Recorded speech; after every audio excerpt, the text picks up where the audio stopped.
धन्यवाद। आप सब जानते हैं कि खड़गे साहब और राहुल जी ने संगठन सृजन का एक अभियान चालू किया है। उसके तहत अलग अलग राज्यों में जो नवनिर्वाचित हमारे जिलाध्यक्ष हैं उनके साथ एक व्यापक और एक लंबा ट्रेनिंग कैंप हम लोग हर राज्य में लगा रहे हैं। उसी क्रम में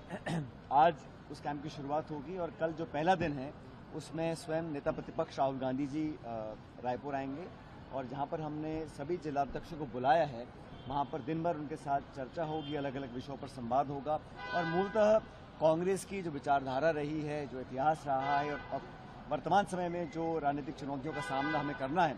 उस परिप्रेक्ष्य में कैसे हमारे जिलाध्यक्षों को एक नई भूमिका में राहुल गांधी जी खड़गे जी देखना चाहते हैं। जिलाध्यक्ष पहले भी थे, आज भी हैं, लेकिन इस बार जिलाध्यक्षों का जो कार्यप्रणाली है, उनके विशेष अधिकार हैं और उनको और ज़्यादा सक्रिय कर जिम्मेदारी देने का काम एक पूरा कांग्रेस पार्टी कर रही है।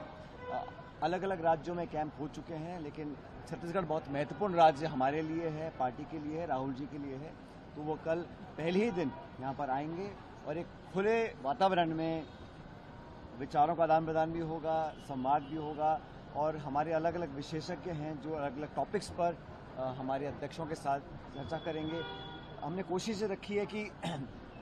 अलग वहाँ पर रहें, ज़्यादा वहाँ पर डिस्टर्बेंस ना हो और एक खुले मन में, क्योंकि जिलाध्यक्ष भी आपस में एक दूसरे को बेहतर जाने। ज़रूरत इस बात की है कि कांग्रेस पार्टी लगातार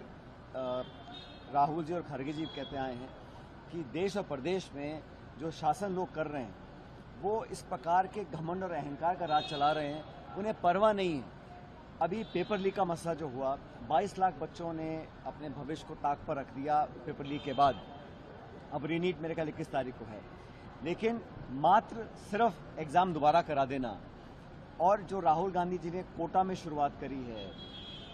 छात्रों को लेकर, युवाओं को लेकर जो संवाद किया, उसमें कोई आरोप नहीं लगाए, पॉलिटिकल बात नहीं करी, सिर्फ इतना कहा कि लाखों करोड़ रुपया इस देश में मध्यम वर्ग के जो हमारे भाई बहन हैं और ग्रामीण अंचल से लोग आते हैं, उनकी जेब से लाखों करोड़ रुपया ये शिक्षा mafia, private institutions, coaching institutions, ये तमाम लोग हड़पते हैं और उनको ये सपना दिखाया जाता है, लेकिन नौकरियां मिल नहीं रही। प्राइवेट सेक्टर में आप जानते हैं क्या हाल है, तो नौजवान अपने आप को बहुत हाशिए पर पा रहा है और उन नौजवानों का अगर संबल और विश्वास टूट जाएगा, हमारी व्यवस्था में उनका अगर आस्था खत्म हो जाएगी तो देश के लिए बहुत बड़ा संकट आ जाएगा। इसलिए नौजवानों के प्रति राहुल गांधी जी पूरे कमिटेड हैं। उनका जन्मदिन था, उन्हें कल उनका जन्मदिन था, उस जन्मदिवस के अवसर पर भी हम सब ने यही कहा कि राहुल गांधी जी का आज जो एक नया